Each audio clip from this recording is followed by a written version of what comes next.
제가 제 아내를 처음 알게 된 것은요, 사귀다 보니까 양가 부모님들이 난리가 나신 거예요. 근데 제가 또 놀란 게 제가 국제 결혼을 하게 됐습니다.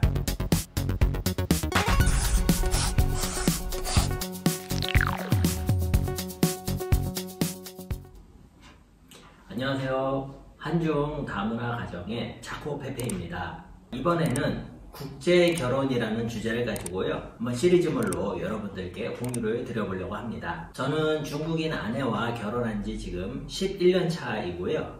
슬하에는 아들 하나, 딸 하나를 두고 있습니다. 제 개인적으로는 서울의 명덕 외국어고등학교 중국어과, 그 다음에 성균관대의 중어중문학과, 성균관대학의 중국 대학원을 졸업을 했고요. 한국의 LG라는 대기업에서 중국 영업 마케팅 분야에서 10년 이상 일을 했습니다. 그래서 중국에 대해서는 상당히 많이 알고 있는 상태에서 중국 아내하고 결혼을 했습니다. 제 경험이 모든 국제 결혼을 대표한다고 할 수는 없을 거예요. 하지만 일단 제가 가지고 있는 경험을 여러분들한테 공유를 하면서 한번 국제 결혼에 대해서 알아보는 시간을 가져보려고 합니다. 일단 지금 한국에는요, 중국인 아내하고 결혼을 하는 한국인 남성의 수가 점점 늘어나고 있다고 합니다. 그런데요, 결혼 후에 그 가정들의 모습을 보면은요, 정말로 천차만별입니다. 그러니까 중국인 아내와 결혼을 하면 어떤 가정이 된다라는 게 어떤 특정한 패턴이라든지 추세는 없는 것 같습니다. 제가 저희 가정을 한번 돌이켜보면은요, 저희는 처음부터 잘 맞는 어떤 그 부부는 아니었던 것 같아요. 그런데 계속 서로 사랑과 노력으로서 행복하기 위해서 행복을 유지하는 그런 가정이라고 생각을 합니다. 현재 결혼을 준비하고 계시는 분들이라면요, 이 가정이라는 용어가 그렇게 와닿지 않으실 수가 있어요. 그러면 그냥 좋은 연인관계, 좋은 부부관계, 이렇게 생각을 하셔도 될 것 같습니다. 제가 제 아내를 처음 알게 된 것은요, 지금은 사라진 이 싸이월드라는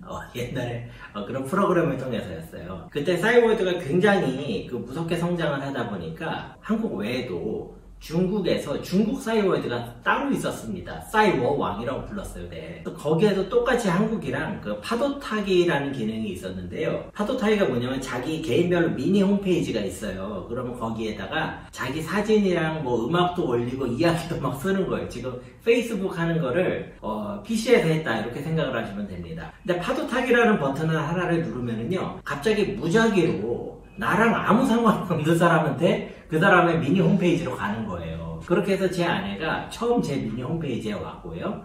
근데 하필 봤던 사진이 제 여동생 사진이었는데, 제 여동생하고 제 아내가 옆모습이 되게 닮았어요. 그러니까 그 옆모습을 보던 찰나에 또 하필 그 시점에 장인어른이 들어오셔서 너 이 사진은 언제 찍은 거냐라고 하니까 아내가 이건 내 사진이 아니고 이 미니 홈페이지 주인의 여동생이다. 그러니까 본인이 재밌어가지고 제 미니 홈페이지에다가 댓글을 남긴 거예요. 이제 그게 인연이 돼가지고 저희가 싸이월드에서 어떤 그 친구로 시작을 한 겁니다. 예, 그렇게 해가지고 인터넷상에서는 그냥 친구로만 지내다가 제 아내가 한국에 김해 외국어고등학교라는 데가 있어요. 부산 바로 옆에 있거든요. 김해 외국어고등학교에 원어민 교사로 오게 됩니다.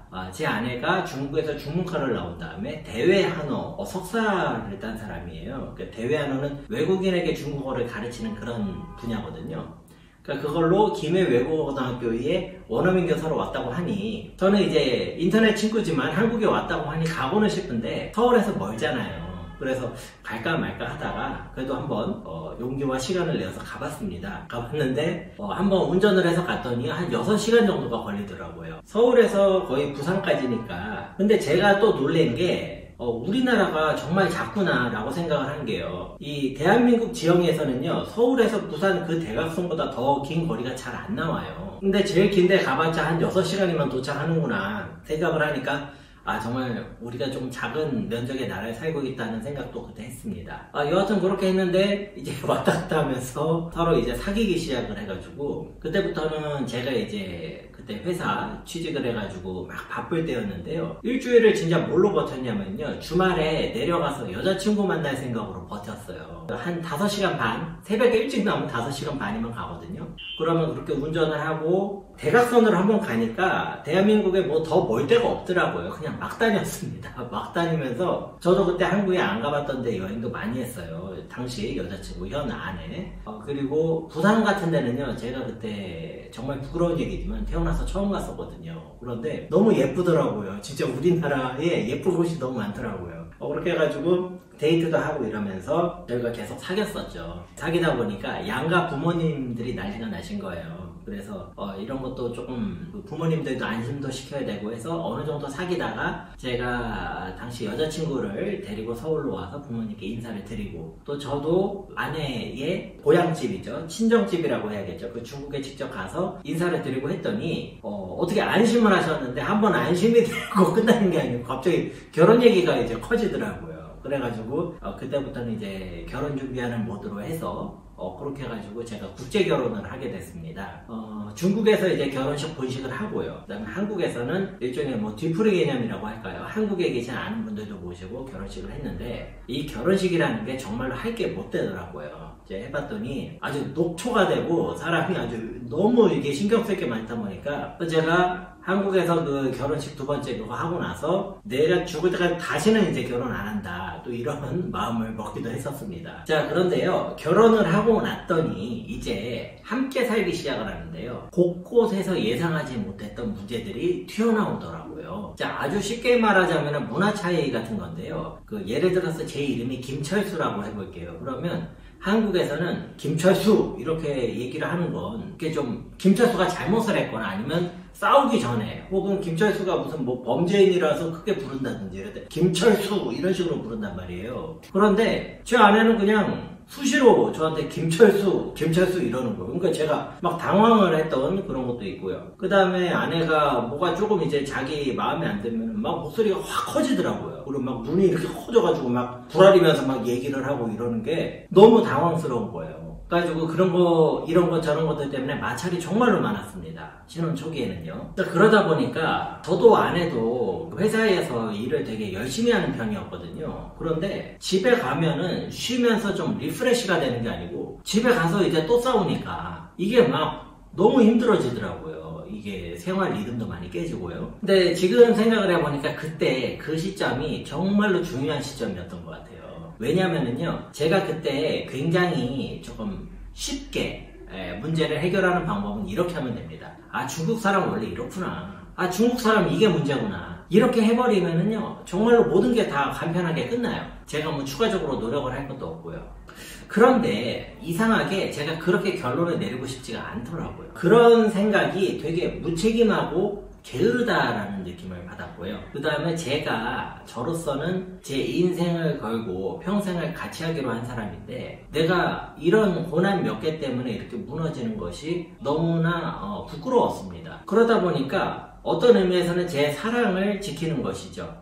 제 가정인 거죠, 그것이. 그래서 제 가정과 제 사랑을 지키고자 제가 어떻게 하면 좋을까, 이거를 좀 고민을 해봤어요. 고민을 해봤는데, 이게 한국적인 관점으로 하려고 그러니까 자꾸 안 되더라고요. 그래서 저는 이제 그걸 버리고, 그럼 최대한 상식적인 관점에서 해보자. 정말로 상식적으로 본다면 어떻게 할까? 이런 관점으로 한번 봐봤습니다. 자, 그래서 제가 하나씩 차근차근 점검을 해보니까요. 이런 것들이 있더라고요. 상식적으로 본 거예요. 일단은 두 사람이 서로 다르잖아요, 문화가. 그러면 누군가가 다른 한쪽에 맞춰주면 좋겠죠. 그러지 않은 이상 이건 계속 다를 거 아닙니까? 그런데 제 아내가 저한테 맞춰줄 수 있으면 좋은데 제 아내는 한국말도 그때 할 줄 몰랐고요. 한국 문화도 잘 몰랐어요. 근데 한편 저는 중국 말도 잘했고 중국과 관련된 일을 오래 했단 말입니다. 그러니까 내가 먼저 아내한테 맞춰주는 게 맞겠다 이 생각이 들더라고요. 그래서 제가 한번 내 아내의 어떤 문화와 언어에 대해서 내가 조금 더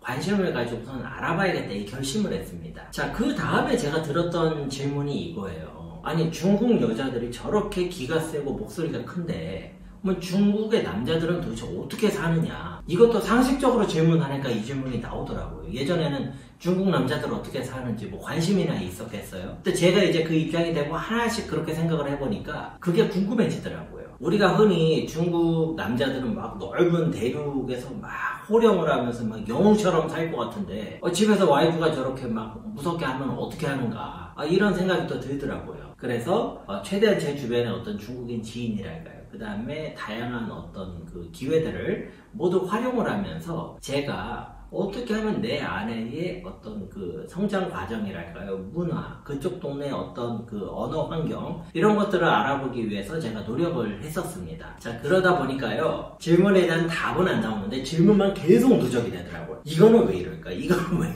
이럴까? 그러면서 아주 그냥 엉망진창이 되기 시작을 하는데 뭐 어떻게 하겠습니까? 굉장히 외로운 싸움인 거죠. 그렇게 해서 그 꼬리에 꼬리를 계속 물면서 나오는 질문들을 가지고 계속해서 한번 차근차근 제가 따져봤어요. 그 기간 한 1, 2년 정도 가졌던 것 같아요, 제 생각에. 이런 거는 뭐 옆에다가 뭐 말할 수도 없는 그런 저만의 여행이죠. 그러다 보니까 제가 당시 발견을 해서 나름대로 이것이다 라고 결론을 내렸던 것들이 있습니다. 5가지 정도로 제가 당시에 정리가 가능했던 것 같아요. 자, 첫 번째로 내 아내는 동북, 중국말로 동베이, 그 중국의 동북 사람인데 이 동북 지역이 아주 특이한 지역이다. 그리고 이 지역에 사는 여자들이 중국 전체적으로 봤을 때도 굉장히 유명하구나. 이거를 제가 알았습니다. 자, 두 번째로 이 중국의 동북 지역에 있는 여자들이 외모는 굉장히 아름답고 너무 여성스러워요. 진짜 이뻐요. 그런데 목소리가 엄청나게 큽니다. 이 중국말로 쌍말다라고 그러거든요. 이 목소리가 엄청 커요. 그 다음에 한번 화가 나면은 그냥 호랑이 같습니다. 그 똥베이 라오후라는 말도 있어요. 동북의 호랑이다. 그래가지고 이 사람들이 또 이런 특징을 가지고 있더라고요. 자, 그래서 세 번째, 그렇기 때문에 중국 동북 지역의 남자들은 여성들을 어떻게 대하는 게 좋은지에 대한 연구가 굉장히 많이 이루어져 있었어요. 이게 중요합니다. 네 번째입니다. 그 어떤 연구 중에 어떤 핵심적인 부분은요, 제가 보니까 하나의 타이밍이었습니다. 이 여성들, 동북 여성들 얘기예요. 이렇게 화가 나면은 갑자기 화가 탁 나는 게 아니고 나름대로 이게 화가 날랑말랑 하다가 화가 확 납니다. 불처럼 확 한번 나요. 불이 나고, 그 다음에 약간의 약간 멈춤이 있습니다. 팅둔이 하나가 있어요. 멈춤이. 그때 그 타이밍을 잡아야 돼요. 이때 동북 남자들은 매우 유머러스한 말로 그거를 반전을 시키거나 아니면 엄청나게 감동적인 말을 그 타이밍에 집어넣습니다. 자, 그럼 5번째. 그게 적절하게 들어가면은요, 마치 적절한 시기에 적절한 재료를 넣은 요리가 되듯이 동북에 있는 여성들이 방금 전에 화를 그렇게 냈는데 굉장히 이제 온순하고 다시 여성스러운 모습으로 변하더라. 이거는 마법입니다. 매직이에요, 매직. 그런 것들이 있더라. 이거를 제가 알게 되었습니다. 자, 이런 내용들은요, 얼마나 많은 그 중국 동북 지역의 남자들이 성공, 실패, 좌절 이런 거를 하면서 쌓아온 하나의 그 삶의 지혜죠. 그래서 이 지혜를 굳이 제가 거부할 이유가 없겠더라고요. 자, 그래서 제가 이 배운 것들을 가지고선 하나 둘씩 제 아내한테 적용을 하기 시작합니다. 제가 지금 이제 유튜브이기 때문에 이것을 말로써 여러분들한테 설명드리는 거지만 실제로는 어떤 말이나 이론이 아니에요. 어떤 현장감입니다. 실제로는 이 타이밍에서는 이런 말을 해야겠는데 딱 멘트가 항상 몇 개가 장전이 돼 있어요. 그래가지고 이런 말 하면 이렇게 탁 나고, 말을 어떻게 하느냐에 따라서 화가 났다가 다시 웃다가 막 이러는 거니까 지금 상황이 그런 상황이더라고요. 자, 그래서 제가 그런 것들을 아는 상태에서 제 아내한테 적용을 하려고 노력을 했더니 이게 놀랍게도 찰떡처럼 딱 들어가는 겁니다. 자, 제 아내 같은 경우에는 뭐 감동적인 말 이런 것도 조금 효과도 있고 유머러스한 것도 좋았는데, 제 아내는 놀랍게도 어떤 캐릭터였냐면 그 결정적인 타이밍에 맛있는 거가 들어가줘야 돼요. 제가 이거를 알았습니다. 근데 이 맛있는 게 뭐 비싼 거 사주면 돈 아깝다고 막 화를 내요. 그래서 막 싸고 맛있는 거 이런 거 있어요. 또 너무 싸면 안 되고 적당히 싸면서 맛있는 거. 그래서 돈도 별로 안 들어요. 본인도 되게 싸게 먹는 거에 대한 자부심이 또 있더라고요. 아무튼 그래서 그래 그러면서 맛있는 거 계속 먹으니까 이게 막 너무 행복해지는 거예요, 집안 분위기가. 자, 그러다 보니까 이제 제가 배운 것을 가지고 제 아내한테 적용을 하면서 저와 제 아내만 이해할 수 있는 뭐 다양한 것들이 생겨납니다. 뭐라고 할까, 예를 들어 가지고 이런 것들이 있어요. 막 맛있는 거 먹고 싶다고 자기가 큰 소리를 막 쳐요, 제 아내가. 그 다음에 정작 시켜주면 얼마 먹지도 못해요. 왜냐면 체구가 작아가지고 별로 못 먹어요. 그러면 이제 제가 그거를 놀리는 말이 중국말로虚张声势라는 말이 있어요. 허장성세라고 괜히 큰 소리 쳤다가 실제로 별거 없는 거 있거든요. 근데 이거를 이제 정확하게 보통화로는虚张声势라고 하는데 제가 이제 아내하고 얘기할 때는 虚张声势라고 그래요. 그虚라고 해요 처음을. 그렇게 하면 이제 너 또 큰 소리 치고선 별로 못 보는 거지 하면서 둘이 한번 웃고 이런 식으로 우리 둘만 통하는 것들이 계속해서 생겨나기 시작하더라고요. 자, 그 다음 단계로 제가 조금 상식적인 접근을 했던 거는요. 제가 제 아내한테 제가 어려운 부분에 대해서 얘기를 해줬어요. 대표적인 것들이 뭐가 있을까요? 그 명절 때나 이럴 때 친척들이 있으면 한국에 있는 여성분들은 알아서 척척척척 움직이거든요. 놀라울 정도로 빨리 움직여요. 근데 제 아내는 그냥 가만히 앉아있는 거거든요. 그러니까 뭐 그런 부분들에 대해서 제가 좀 얘기를, 물론 제 아내는 아직도 그런 걸 잘 못해요. 하지만 이제는 압니다. 내가 적어도 여기서 뭘 해야 되는, 내가 요리를 못하면 내가 음식이랑 접시라도 달라야 되는구나. 뭐 이 정도 마인드는 생겼어요 이제. 그래서 제가 어려운 부분에 대해서 얘기를 해주니까 제 생각이 이런 것 같아요. 제가 나름대로 먼저 제 아내 쪽에 그거를 받아들이고자 노력을 하니까 그런 부분이 아내한테 조금 어필이 된 것 같아요. 그래서 아내 역시 제가 어려운 부분에 대해서 되게 도와주려고 해요. 그리고 제가 뭐 중국에 있는 동국에 있는 모든 그 여성분들을 아는 건 아니지만 동국 여성분들이 마음이 너무 착해요. 정말로 착해요. 비단결처럼 착한 분들이에요. 그래서 한번 이렇게 이 사람이 좋은 사람이다 싶으면요 정말로 헌실적으로 도와주시더라고요. 제 아내가 그런 성격이거든요. 그래서 지금은 서로 그런 부분에서 많이 사랑을 느끼고 또 많이 행복합니다. 또 하나 이제 예상하지 못했던 것은 제 아내가 그 커리어가 좀 좋은 편이에요. 그러다 보니까 나중에 이제 서울 살 때 삼성의 인력개발원이었던 것 같아요. 그 삼성에서 주재원들한테 중국어를 가르치는 거기서 일을 한 거예요. 그런데 뭐 여러 가지 다 좋았어요. 근데 이제 제가 좀 LG 출신이지만 삼성분들한테 아직도 되게 감사하는 게 제 아내가 가르치던 그 삼성의 주재원분들이요 나름대로 각 계열사에서 되게 우수한 분들이셨어요. 그러면 제 아내가 평소에 한국 문화나 혹은 자기 남편 업무 문화에 대해서 이해가 안 되는 것들을 회화 시간에 어떤 그 토론 주제로 올려버리는 겁니다. 그러면 그 삼성에 계신 그 주재원분들이 열심히 중국말로 자기 생각을 막 얘기를 하는데 그거를 이제 오랜 시간을 하면서 제 아내가 한국 사람들의 문화에 대해서 제 와이프도 그때 많이 배웠어요. 많이 배우면서 또 서로가 서로를 이해하는 어떤 채널이 되게 다양해진 거죠. 그래서 또 상식적으로 한번 나가봤어요. 자, 우리가 이제 서로에 대해서 어느 정도 먼저 다가갔고 서로 사랑도 다시 확인을 했고 우리 둘 다 좋은 가정, 행복한 가정 만들고 싶은 그 의지가 있고 서로 사랑하는 마음도 있고 자, 그렇다면 우리가 현실적인 부분들을 어떻게 할 것인가 이런 것도 다 봤잖아요. 그 다음 부분은 이제 마지막 단계인 것 같아요. 리빌딩이라고 제가 이름을 붙였어요. 리빌딩. 제 마음대로 붙인 이름입니다. 다시 건설하는 거죠. 뭐냐면은요, 저는 이제 한국 사람이니까 이런 부분은 제 아내가 해주지 않겠어? 이런 게 있는 거예요. 예를 들어서, 뭐, 밥은 와이프가 하는 거 아니야? 뭐, 청소 같은 거는 어떻게 해야 되는 거 아니야? 이런 식의 사고가 저는 한국식으로 있는 거고, 제 아내는 중국식으로 있는 거예요. 그러면 우리가 그런 거에 대해서 서로 맞추다가 안 맞춰지는 그레이 영역들이 있잖아요. 서로가. 그 부분에 대해서는 우리는 나 이제 한국도 아니고 중국도 아니다. 우리는. 그냥 우리는 우리 가족이야. 우리가 하고 싶은 대로 하자.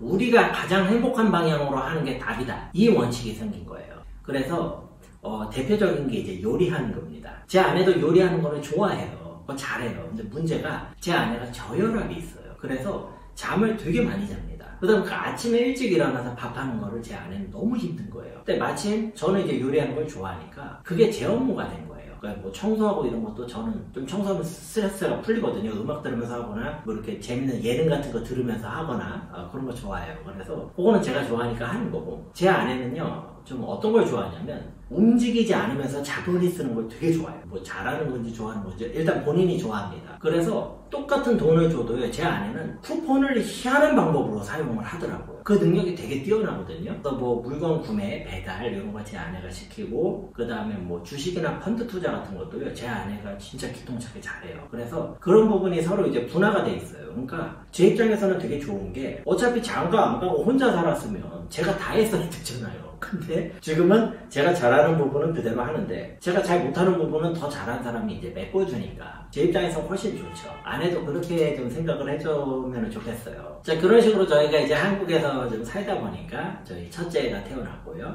그렇게 애 키우면서 또 애 키운 분들은 잘 아실 거예요. 막 정신이 없거든요. 이렇게 지지고 볶고 살다 보니까 또 계속해서 새로운 문제들이 생기더라고요. 그때 이제 제가 지금은 중국에 있는데 한국에 있을 때 저희가 되게 힘들었던 문제가 크게 세 가지가 있거든요. 첫 번째가요.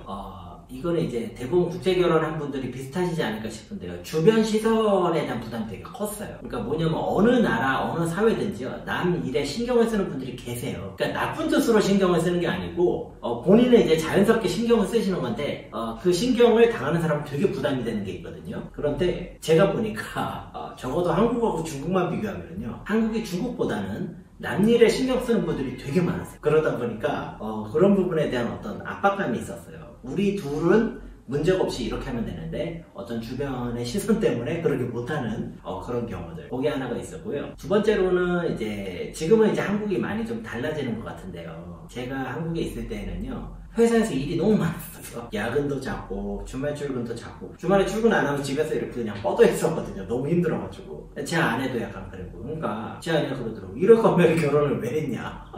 어차피 잘 만나지도 못하는데 왜 했냐, 이런 얘기도 있을 정도로. 그래서 우리 가족이라는 거는 같이 시간을 보내니까 가족이 의미가 있는 건데, 그런 것들에 대한 어떤 부담이 두 번째로 있었고요. 세 번째도 조금 저희 같은 국제결혼 커플한테는 좀 크리티컬한데요. 자녀 교육에 대한 부분이 있었어요. 뭐냐면 저도 그렇고 제 아내도 그렇고 어느 정도 좀 공부를 한 사람들이었거든. 그러다 보니까 애 교육을 시키고 싶은데 보니까 저는 애 교육에 투자할 시간이 없는 거고, 제 아내는 이 엄마들끼리 교류하면서 이렇게 하는 그 능력이 없는 거예요. 그러다 보니까 그 부분에 대한 부담도 굉장히 컸어요.